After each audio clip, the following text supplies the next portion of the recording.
Segala kemuliaan hanya bagi Tuhan.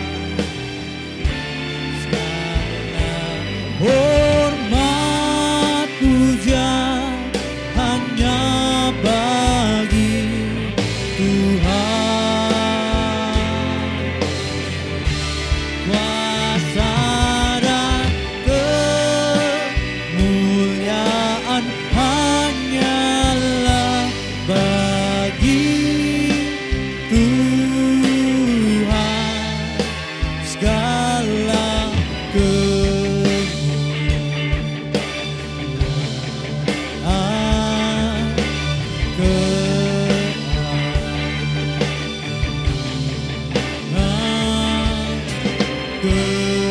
kejayaan hanya bagi Tuhan. Mari katakan lagi, segala kemuliaan, segala kemuliaan hanya bagi Tuhan. Segala hormat puja hanya bagi Tuhan. Kuasa dan kemuliaan hanyalah bagi Tuhan. Segala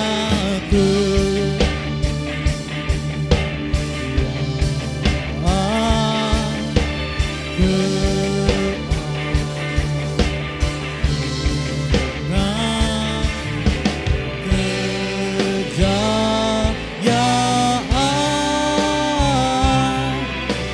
hanya bagi Tuhan.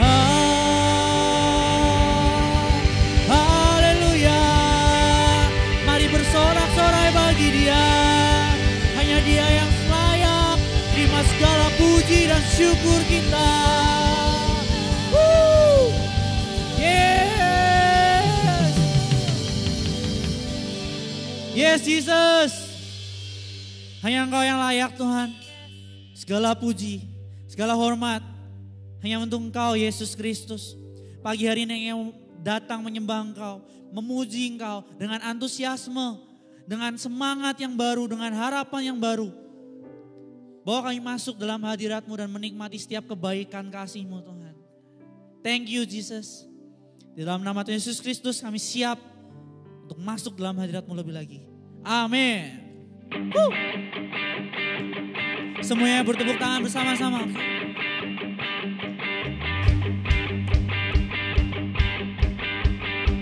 Katakan, Kau kekuatanku, penopang hidupku, panji keselamatan, Kau buktikan kasih setiamu, benteng hidupku, tak akan ku takut, sebab ku tahu Kau besertaku. Yesus, jaminan ini. Sekali lagi katakan, Kau kekuatanku, penopang hidupku, panji keselamatan, buktikan kasih setiamu, benteng hidupku, tak akan ku takut, sebab ku tahu Kau besertaku. Yesus, jaminan hidupku.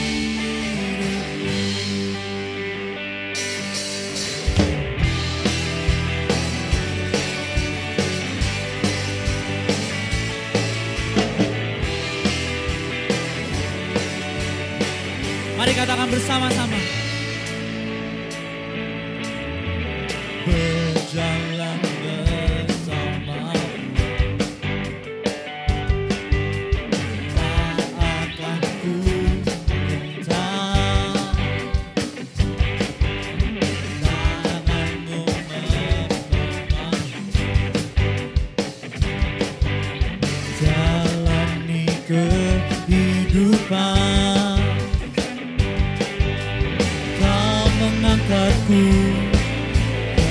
atas gunung batu, Kau beriku kemenangan. Kau kekuatanku, menopang hidupku, keselamatan. Buktikan kasih setiamu, benteng hidupku. Tak akan ku takut, sebab ku tahu Kau besertaku. Yesus, jaminan hidupku.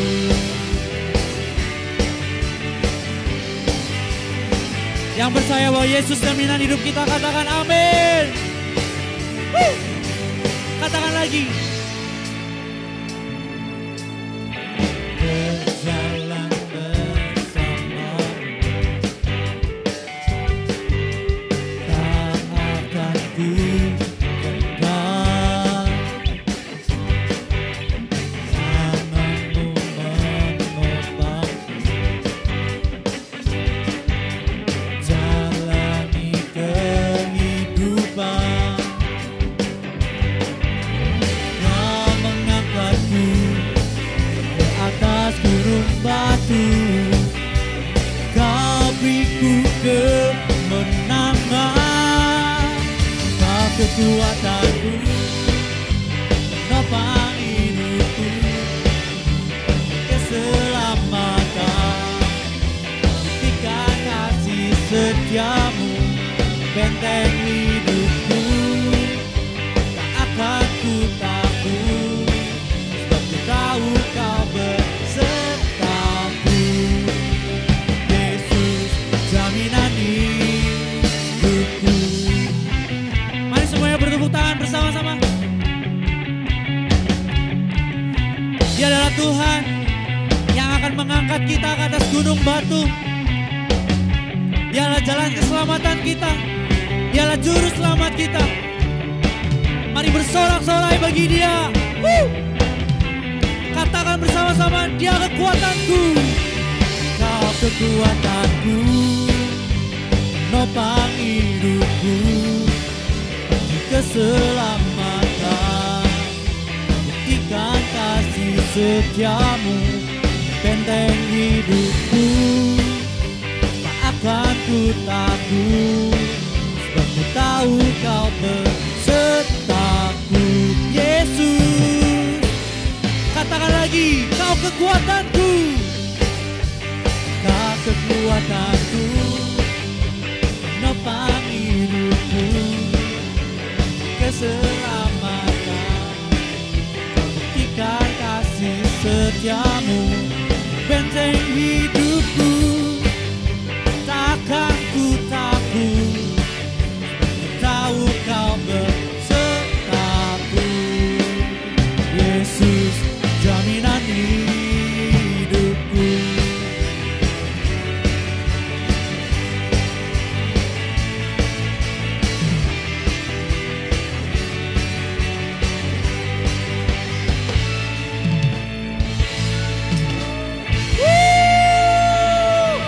Sorakan haleluya.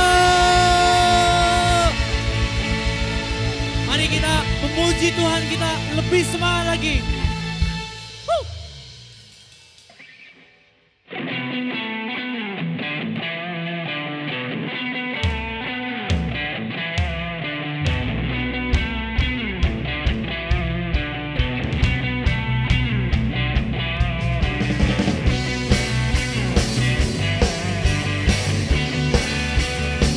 Ayo kita lebih semangat lagi saudaraku.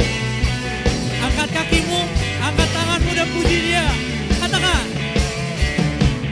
Terangmu telah ubah hidup, Kau jadikan aku ciptaan baru. Ku angkat tanganku dan memuji-Mu. Hidupku tak sama sejak Kau ada. Kini Engkaulah pusat segalanya. Kasih-Mu selalu cukup.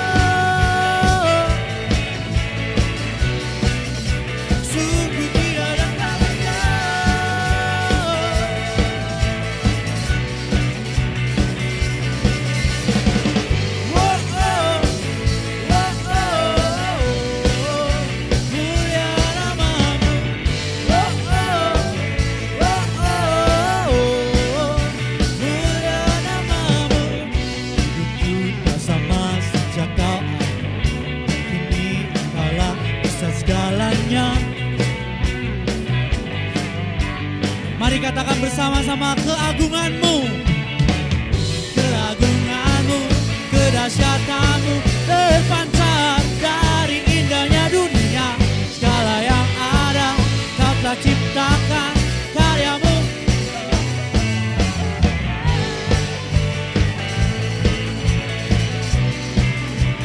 sungguh tiada tandanya.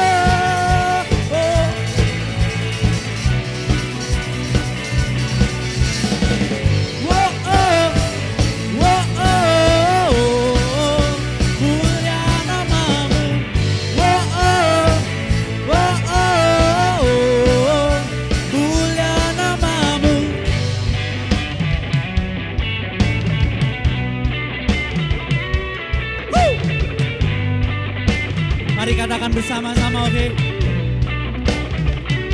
To God be the glory for the things He's done. To God be the glory for the things He's done. To God be the glory for the things He's done. To God be the glory for the things He's done. Keagungan-Mu, kedahsyatanmu terpancar dari indahnya dunia. Yesus mulia, segala yang ada Kau telah ciptakan, karya-Mu sungguh tiada tandanya. Kami nyatakan Yesus mulia.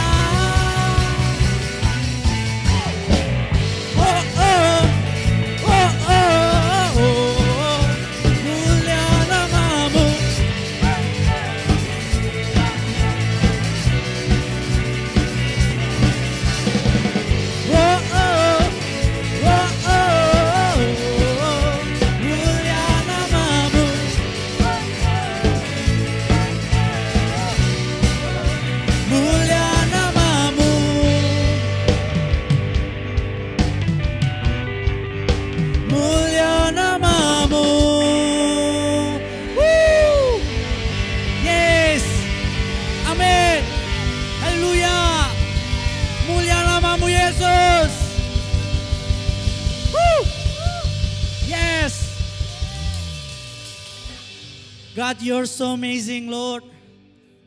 Sungguh mulia. Gak ada satupun yang seperti Engkau di bumi ini, Tuhan. Biarlah Kau buat kami terus takjub pada pribadi-Mu. Karena Kau pribadi yang sungguh gak ada tandingannya, Tuhan. Mari jemaat Tuhan, pagi hari ini kita pakai waktu ini untuk masuk lebih dalam lagi dalam hadirat Tuhan. Dapatkan pewahyuan dari Tuhan. Dapatkan kedamaian dari Tuhan. Dapatkan sukacita yang baru dari Tuhan. Sehingga hidupmu, sehingga jiwamu dibangkitkan kembali di dalam kasih Kristus yang memerdekakan kita semua. Haleluya.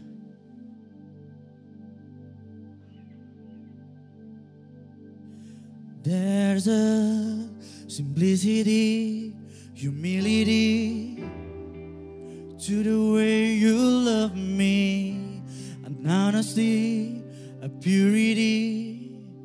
God, You make it easy. No special words or formulas could ever win you over, for Your love is undeserved. Even when I can't see clearly, somehow You still make it easy. Your love's uncomplicated. You love me just the way I am. So I stand before You.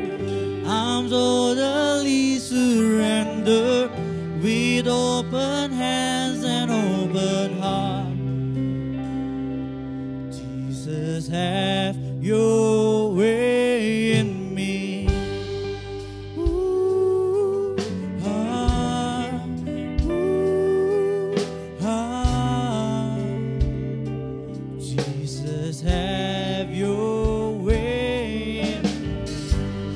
brokenness, my loneliness, and the secrets you see, my deepest thoughts, my hidden war. God, you see right through me, even when I'm overthinking. Somehow you still love me. Simply, your love's uncomplicated. You love me just the way I am. So I stand before you. I'm totally surrendered, with open hands and open heart. Jesus, have your way in me. Ooh, ah, ooh, ah. Jesus, have your way in me. Ooh, ah, ooh, ah.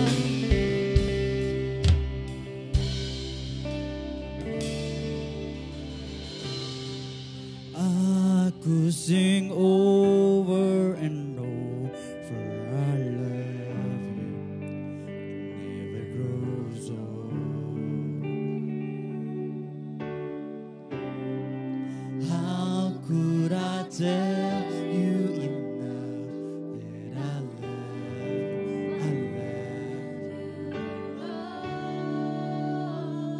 yeah.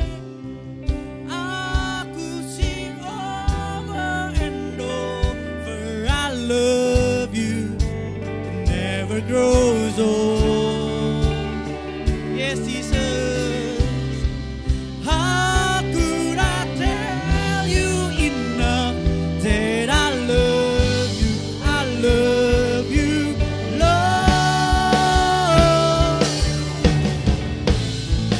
Aku sing over and over, I love you, never grows old.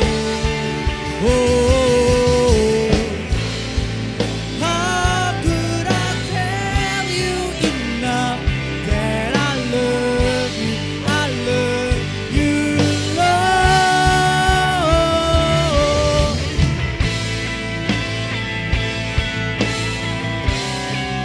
I love you, I love you, I love you. Oh, oh, your love's uncomplicated for me, for me, for me. Sing it together, come on.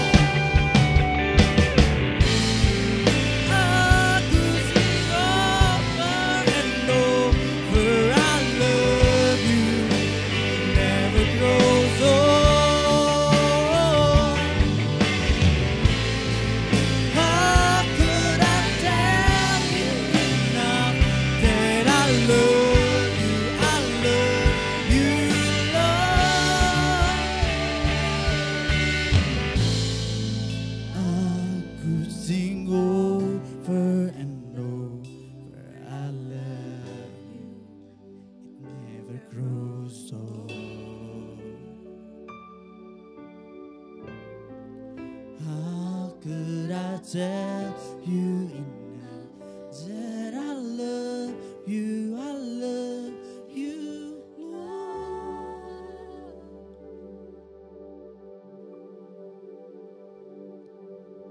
Your love's uncomplicated. You love me just the way I am. So I stand before you. I'm totally surrendered, with open hands and open heart. Jesus, have your way in me. Your love's uncomplicated. You love me just the way I am. Come on, sing it. So I stand before you, Jesus.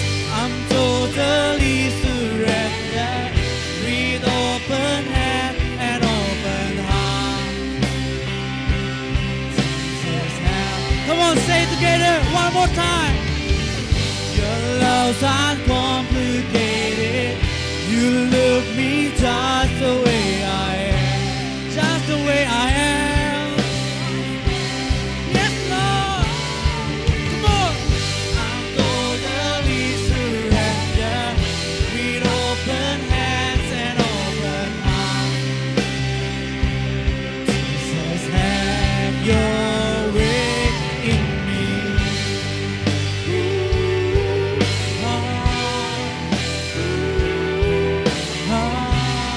Jesus, Jesus, your way in me.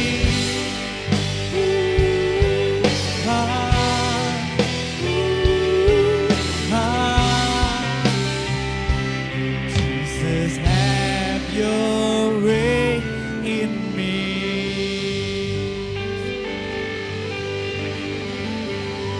Have your way in me, Lord. Have your way in me.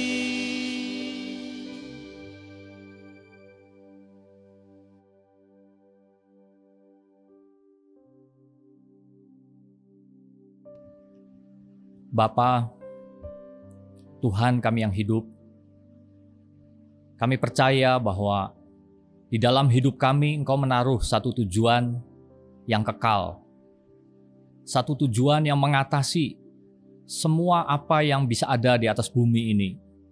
Itu adalah satu tujuan dari hati-Mu sendiri. Setiap kami ya Tuhan, dan juga kami sebagai satu jemaat. Karena itu biarlah dari waktu ke waktu Roh Kudus terus membukakan isi hati-Mu kepada kami.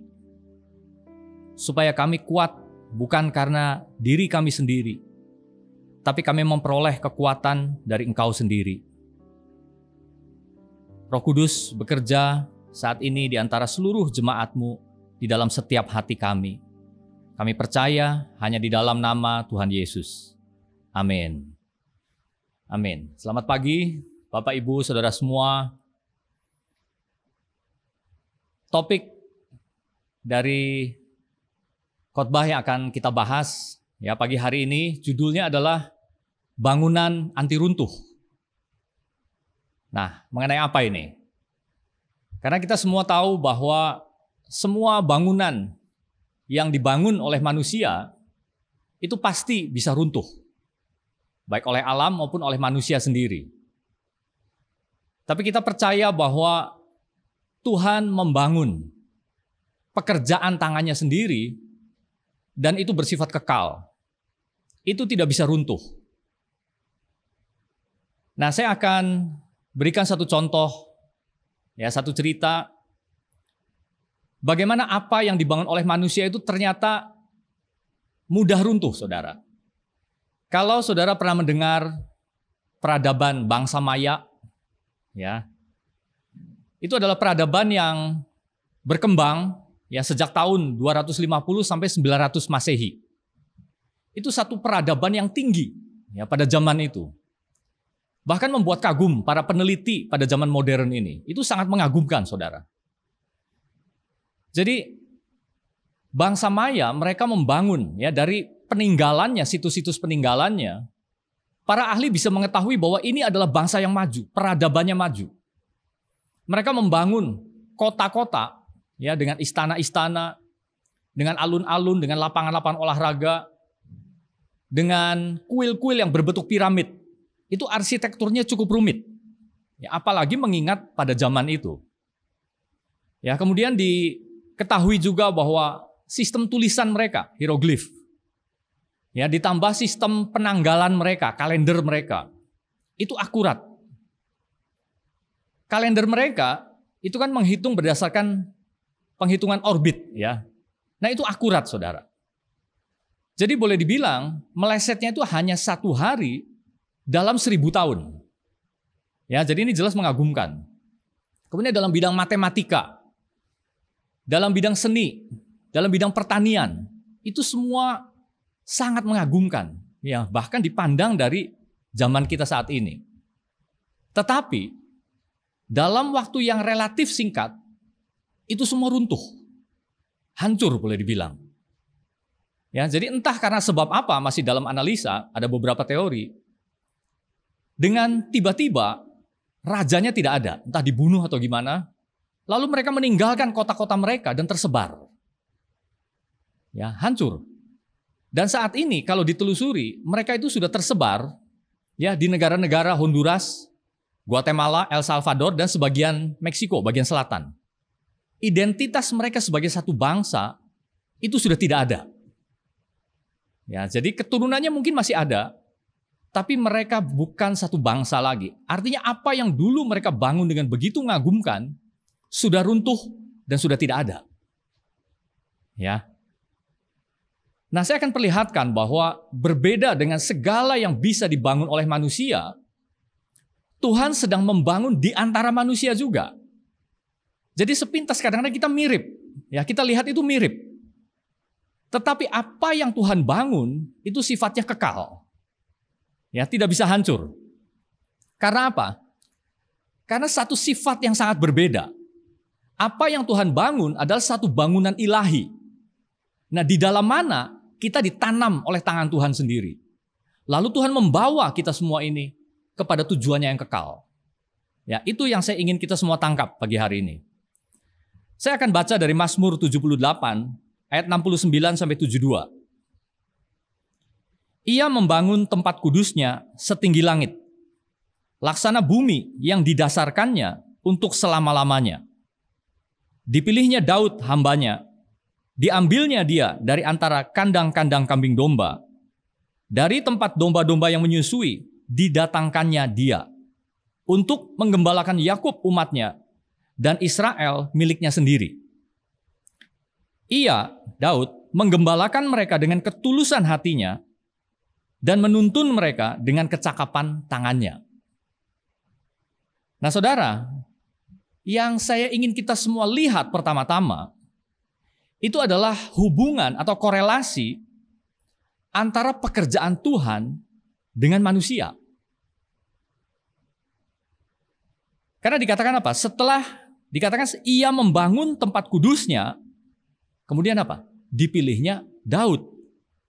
Ya, jadi Tuhan membangun sesuatu, lalu dia memilih manusia. Saudara ingat bahwa Tuhan menciptakan langit, bumi, dan segala isinya. Lalu Tuhan ciptakan manusia.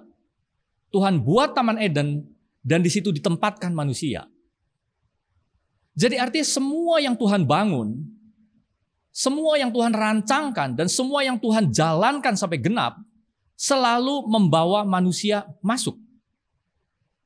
Itulah sebabnya kita diciptakan segambar dan serupa dengan Allah sendiri. Ada satu tujuan ilahi sejak awal mula kita diciptakan. Ini adalah kedudukan yang tidak bisa diambil oleh makhluk ciptaan lainnya. Hanya kita, saudara. Ya, ini luar biasa. Nah, kemudian mari kita lihat di ayat 69. Ia membangun tempat kudusnya setinggi langit. Nah, sebenarnya di dalam teks aslinya kata langit itu tidak ada.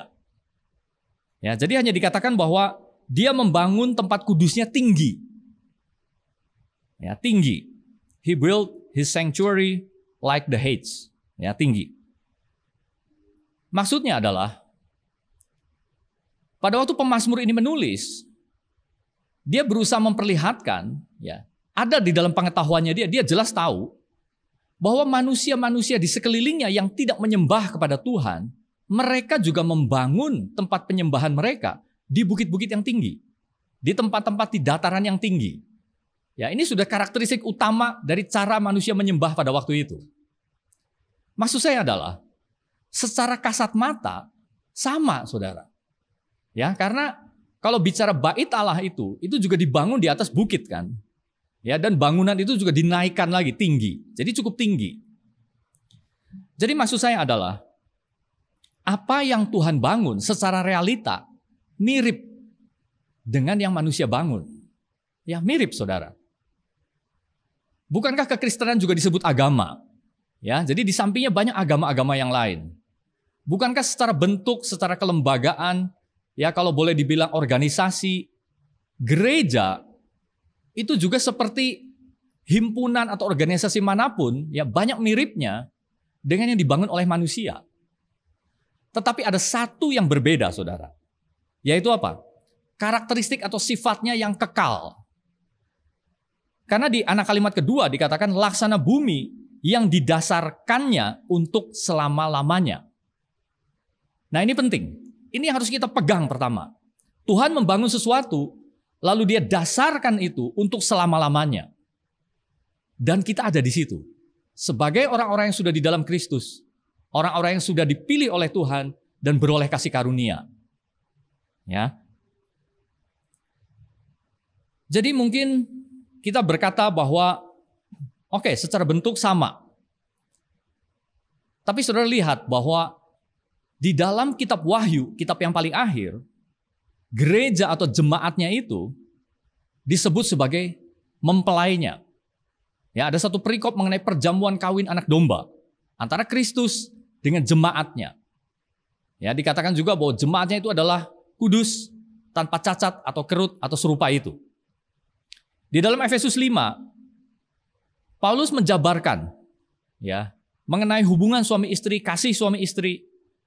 Lalu Paulus mengutip satu ayat dari Kejadian yang menunjukkan pernikahan atau hubungan antara Adam dan Hawa. Seorang laki-laki akan meninggalkan ayahnya dan ibunya dan bersatu dengan istrinya sehingga keduanya menjadi satu daging.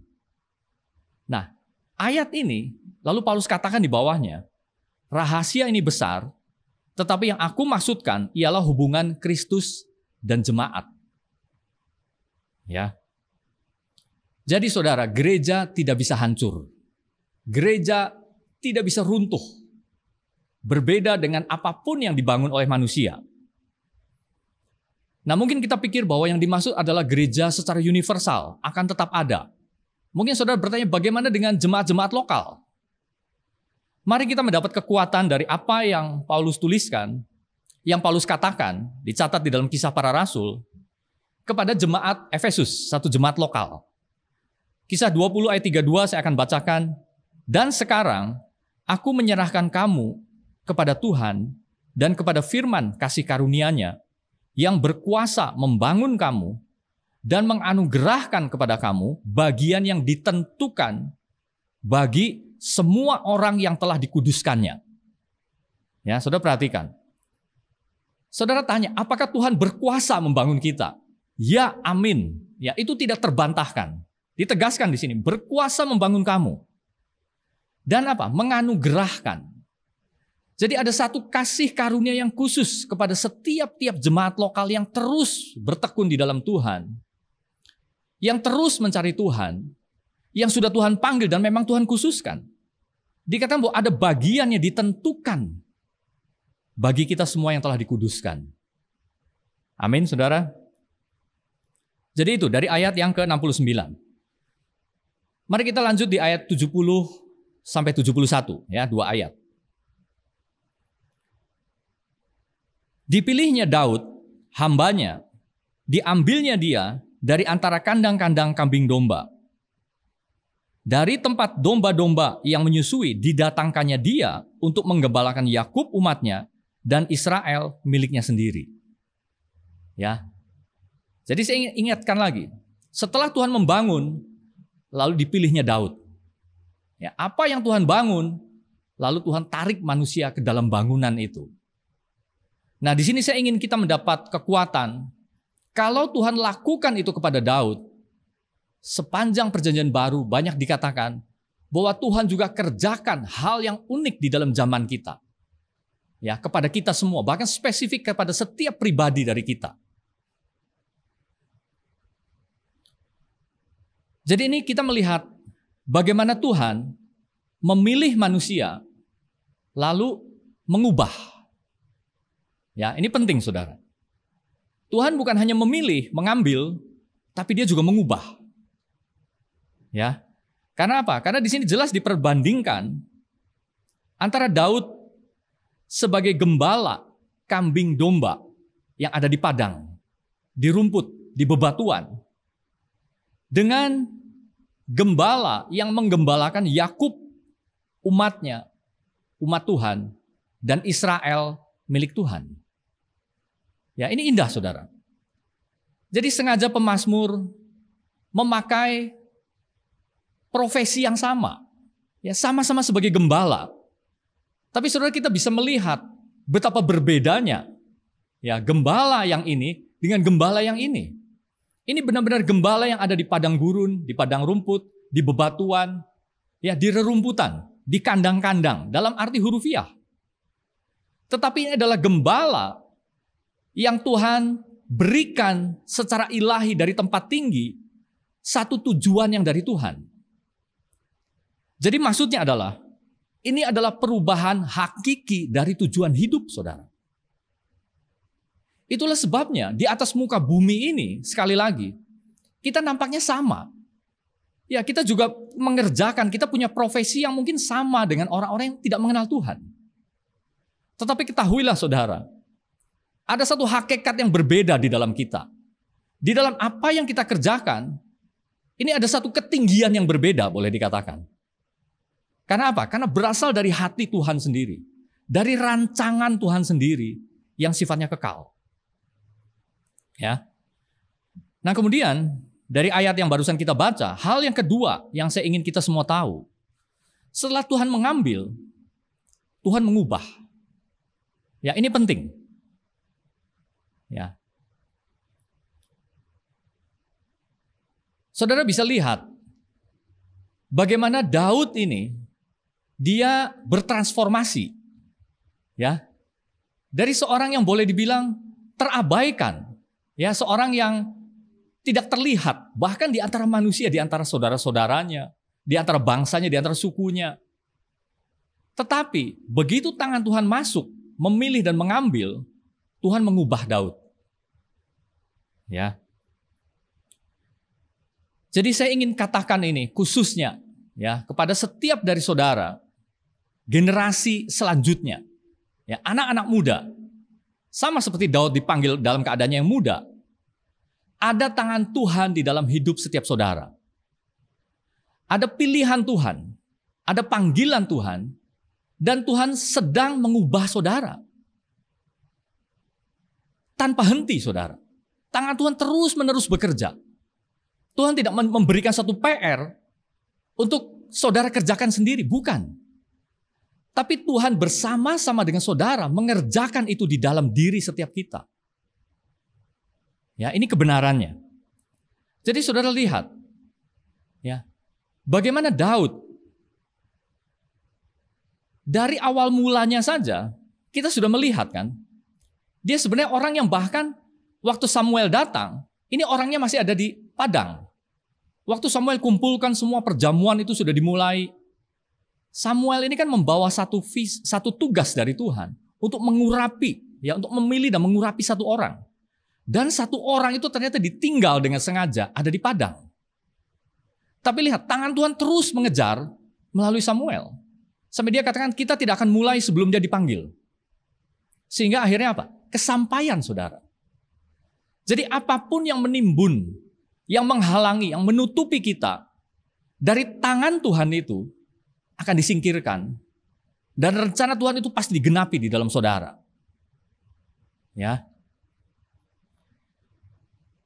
Jadi ini hal yang luar biasa. Lalu saudara lihat bagaimana caranya, ya, mengapa kesempatan itu bisa muncul. Padahal Daud masih ada di garis belakang juga. Ya, ingat, pertama kali dia muncul di depan umum, di depan publik yang menimbulkan kekaguman, itu waktu dia melawan Goliat kan. Tapi saudara lihat skenarionya, sengaja ya Tuhan perlihatkan ini. Dia ada di garis belakang. Dia tidak ada di garis depan. Di antara semua kakak-kakaknya, dia ditinggal di belakang. Tapi melalui ayahnya, dia disuruh maju sana ke depan. Walaupun misinya hanya mengantarkan makanan. Berikan kepada perwira, berikan kepada kakaknya. Tapi saudara lihat, apa yang Tuhan buka di depannya Daud, dan apa yang Daud ambil di situ. Dan lebih penting, kekuatannya dari mana saudara? Mengapa dia bisa lakukan itu semua? Ya mungkin kita terlalu terbiasa dengan cerita ini. Tapi saya ingin kita semua melihat di sini. Tangan Tuhan, rencana Tuhan, kasih karunia, destiny boleh dibilang. Ya, tujuan hidupnya Daud, itu sudah Tuhan beri dan Tuhan terus kerjakan dari waktu ke waktu. Lihat bagaimana dia Walaupun dia ada dalam lembah kekelaman, dia katakan apa? Sebab engkau besertaku, gadamu dan tongkatmu itu yang menghibur aku. Ya, ini kan naik turun hidup seorang yang luar biasa dari Daud ini. Ya, di dalam jatuh bangunnya. Jadi saudara, pertanyaannya, baik, saya dipanggil oleh Tuhan, saya dipilih oleh Tuhan, Tuhan memberikan satu pekerjaan, mungkin saat ini adalah yang kelihatan di depan mata saya, satu pekerjaan yang baik, mungkin sederhana, mungkin kita berpikir dampaknya lumayan, atau mungkin kita yakin dampaknya luas, tapi pertanyaannya, apakah yang kita harus kerjakan? Karena dari tadi kita semua bicarakan bagiannya Tuhan. Sekarang mari kita bicarakan bagian kita. Ya. Saudara, di dalam perjanjian baru, ya, dikatakan ada satu anak kalimat, Daud melakukan kehendak Allah pada zamannya. Jadi akhirnya dia lakukan, saudara. Ya, kita tahu dari ceritanya. Marilah kita lakukan kehendak Allah pada zaman kita. Kita terus di ayat yang terakhir dari teks kita, ayat 72. Ya. Ia menggembalakan mereka. Ya, jadi akhirnya Daud lakukan ini. Ya, fungsinya, dia kerjakan. Tuhan bawa dan dia ada di situ. Ia menggembalakan mereka dengan ketulusan hatinya dan menuntun mereka dengan kecakapan tangannya. Ini bicara dua hal. Ketulusan hati dan kecakapan tangan. Ketulusan hati bicara mengenai karakter yang harus kita bangun. Kecakapan tangan bicara mengenai skill, kemampuan, kapasitas yang juga harus kita bangun. Dua hal yang harus kita bangun bersama-sama. Ya. Mari kita mulai dari ketulusan hati dulu. Saudara, kita semua sudah di dalam Kristus. Ya. Kalau saudara sudah bertobat, sudah menerima Yesus sebagai Tuhan Juru Selamat, sudah dilahirkan baru, saudara di dalam Kristus. Tetapi, apakah kita masih bisa jengkel? Bisa. Apakah kita masih bisa merasa dengki? Bisa. Benci? Bisa. Apakah kita bisa merasa diri kita paling benar di dalam satu perdebatan, di dalam satu persaingan, atau apapun? Kita bisa merasa diri kita paling benar dan orang salah. Dan akhirnya saudara, ini juga penyakit yang tidak lepas dari orang percaya. Apakah kita bisa bergosip? Bisa jawabannya. Ya, jadi kita lihat, ketulusan hati ini harus dibangun, harus dikerjakan dengan sengaja. Kalau kita telusuri maknanya, ketulusan hati ini adalah satu keadaan hati yang utuh, yang komplit, yang penuh boleh dibilang. Ya, integrity. Ya, jadi utuh, tidak pecah, ya, tidak berkurang, tetapi utuh gitu.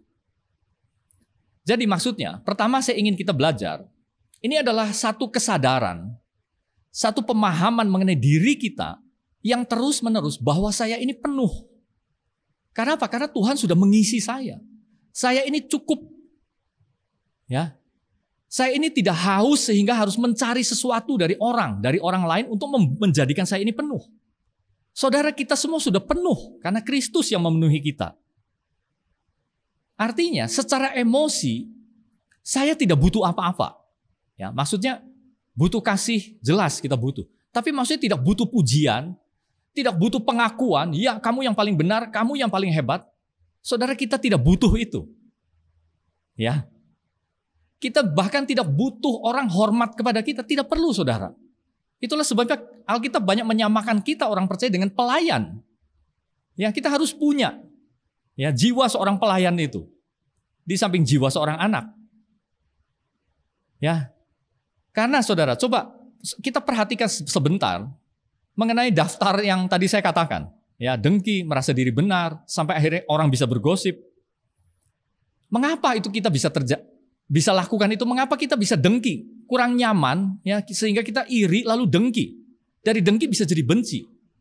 Itu kan karena kita mengharap bahwa harusnya orang lakukan ini. Ya, ingat saudara, ada kebutuhan di sini. Ya, ada sesuatu yang kosong gitu di dalam jiwa kita. Sehingga defisit emosi ini kita harus dapatkan dari sesama kita manusia.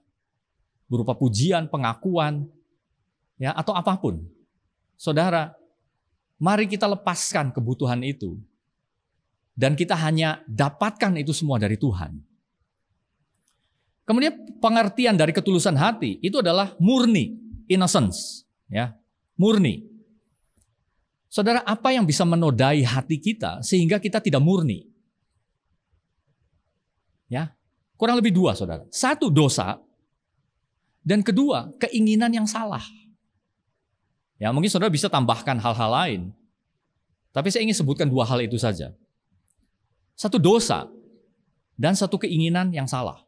Kalau kita berdosa kepada Tuhan, datang kepada Tuhan, akui, dan minta ampun.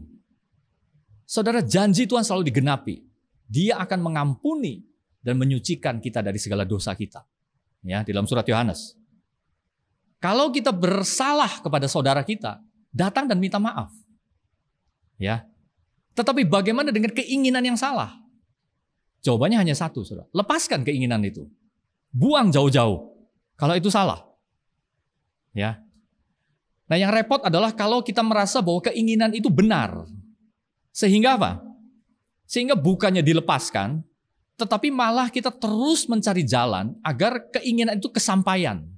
Nah, ini yang sering menjadi masalah, saudara. Ya, di dalam bangunan gereja Tuhan ini. Ya, mari kita belajar mengenai ketulusan hati ini. Nah, kemudian kedua tadi bicara mengenai kecakapan tangan. Ya, ini bicara mengenai skill, kemampuan, ya, pembelajaran, pencarian pengalaman, ya, pekerjaan-pekerjaan yang kita lakukan. Ini harus terus-menerus dikembangkan. Karena itu talenta yang Tuhan sudah taruh.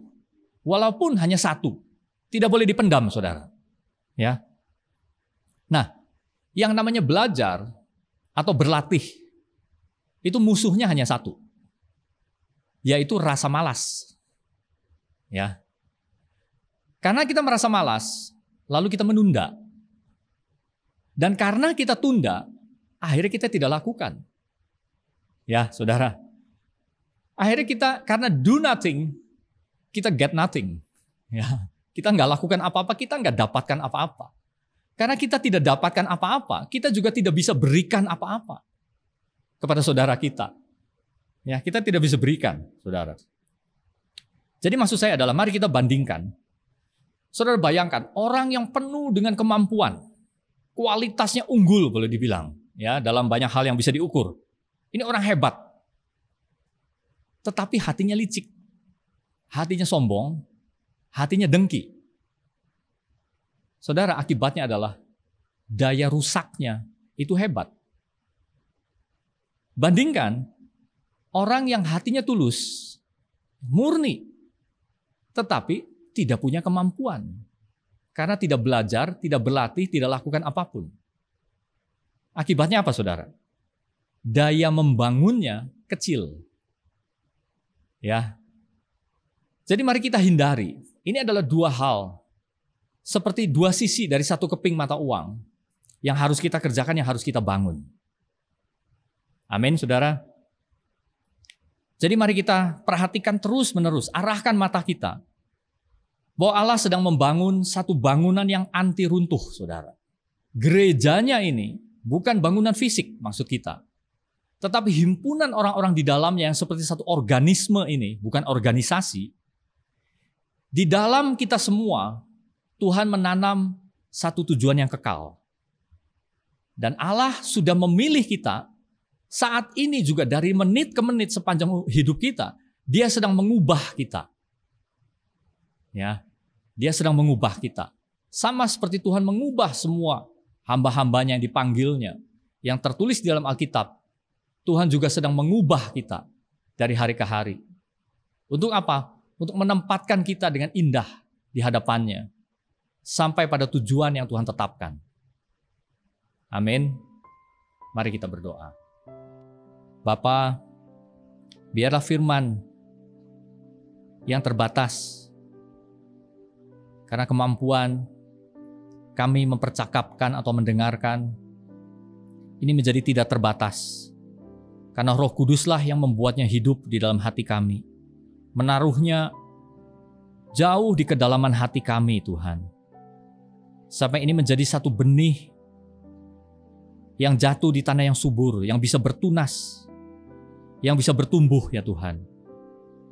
Berikan kami satu kesadaran terus-menerus, sampai membuat kami bukan hanya mengerti, tapi kami menghidupi dan kami melakukan. Ya Tuhan, biarlah kami melihat bagaimana Engkau membangun di atas muka bumi ini sesuatu yang ilahi. Bahkan Engkau sudah menentukan satu tujuan bagi bumi ini ya Tuhan, bahwa seluruhnya akan dipenuhi dengan kemuliaan Tuhan. Seluruh bumi akan penuh dengan pengenalan akan Tuhan. Dan biarlah kami terus-menerus ditemukan sebagai orang-orang yang bekerja di dalamnya. Sampai Tuhan mengatakan bahwa pekerjaan kami di bumi ini selesai. Berilah ya Tuhan terus-menerus pemahaman dan kehidupan kepada setiap dari kami, untuk kami memenuhi panggilan-Mu. Berkati setiap kami ucap syukur hanya di dalam nama Tuhan Yesus. Amin.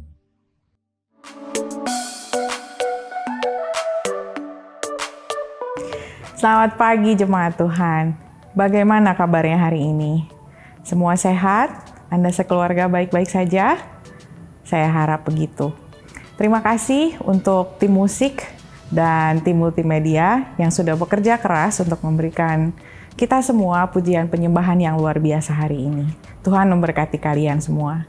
Terima kasih juga untuk firman yang menguatkan kami dari Bapak Yosef Setiadi. Sungguh firman yang menguatkan, menginspirasi kami semua. Terima kasih Bapak Yosef. Sekarang bagian kita adalah untuk mempelajarinya kembali dan melakukannya dalam kehidupan kita sehari-hari. Selamat datang untuk Anda yang baru pertama kali bergabung bersama kami keluarga besar JB3. Kami sangat senang Anda beribadah bersama kami hari ini.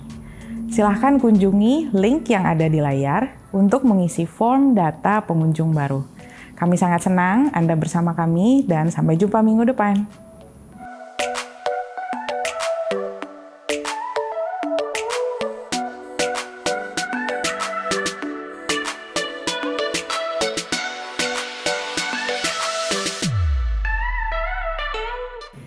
Jemaat Berkat Bagi Bangsa memiliki program bantuan dana sosial. Terima kasih kami ucapkan untuk Anda semua yang sudah berpartisipasi dalam program ini. Dan apabila Anda berminat untuk memberi, silahkan scan QR Code yang sudah tertera di layar. Bantuan Anda akan sangat memberkati banyak orang. Tuhan memberkati.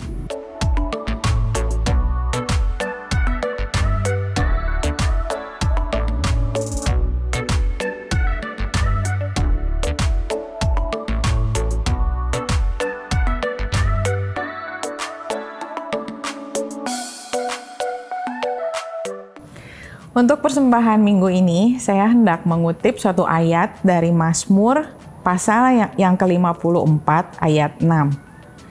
Dengan rela hati aku akan mempersembahkan korban kepadamu. Bersyukur sebab namamu baik ya Tuhan. Tuhan baik. Tuhan sangat baik buat kita semua. Ayat ini ditulis oleh Daud ketika dia sedang bersembunyi dari Raja Saul. Pasti itu merupakan suatu masa yang sulit dan tidak mudah buat Daud. Mungkin saat ini juga adalah suatu masa yang sulit buat Anda. Percayalah bahwa Tuhan tetap baik. Dia akan membawa kita semua, Anda sekalian, melalui masa-masa yang tersulit sekalipun. Tetaplah bersyukur, tetaplah persembahkan korban kepada Dia, sebab Dia baik. Untuk Anda, untuk saya, untuk kita semua. Sebelum kita mempersembahkan korban buat Tuhan, sebagian dari harta kita, marilah kita berdoa. Bapa yang baik, Engkau adalah Tuhan yang baik. Kau berkuasa atas segala sesuatu. Segala sesuatu terjadi adalah dalam kuasa-Mu. Bahkan masa yang tersulit sekalipun kami percaya Engkau tetap baik. Sebab Engkau baik Tuhan dan Engkau mengasihi kami. kami akan mempersembahkan suatu korban buat Tuhan. Kami berdoa supaya Tuhan pimpin dan Tuhan cukupkan kami semua. Apapun yang kami butuhkan, kami percaya Tuhan sudah menyediakannya buat kami. Terima kasih Tuhan, kami puji, kami sembah Engkau karena Engkau baik. Kami percaya apa yang kami persembahkan padamu tidaklah sia-sia, tapi akan Kau pakai untuk memberkati banyak orang. Terima kasih Tuhan Yesus, di dalam nama Tuhan Yesus kami sudah berdoa dan mengucap syukur. Amin. Dalam masa pandemi ini, persembahan bisa dilakukan dengan cara transfer elektronik. Silahkan scan QR Code yang sudah ada di layar, dan transfer elektronik bisa dilakukan melalui OVO, GoPay, BCA Mobile, Banking, atau link aja. Last but not least, I have a very exciting news for all of us. Ada satu kejutan untuk kita semua. Apa itu? Minggu depan, dalam kebaktian minggu kita akan punya talk show yang membicarakan mengenai warisan dari generasi ke generasi. Siapa yang akan bicara di talk show-nya? Ada 2 pembicara tamu dari Sekolah Cahaya Bangsa. Kita akan membicarakan mengenai warisan seperti apa sih yang akan kita tinggalkan untuk generasi di bawah kita, generasi muda di bawah kita. Apabila Anda penasaran, jangan lewatkan talk show ini di Kebaktian Minggu JB3 minggu depan. See you there. Sekarang, marilah kita saksikan pengumuman-pengumuman untuk minggu ini.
Saudara, ibadah kita hari ini sudah selesai.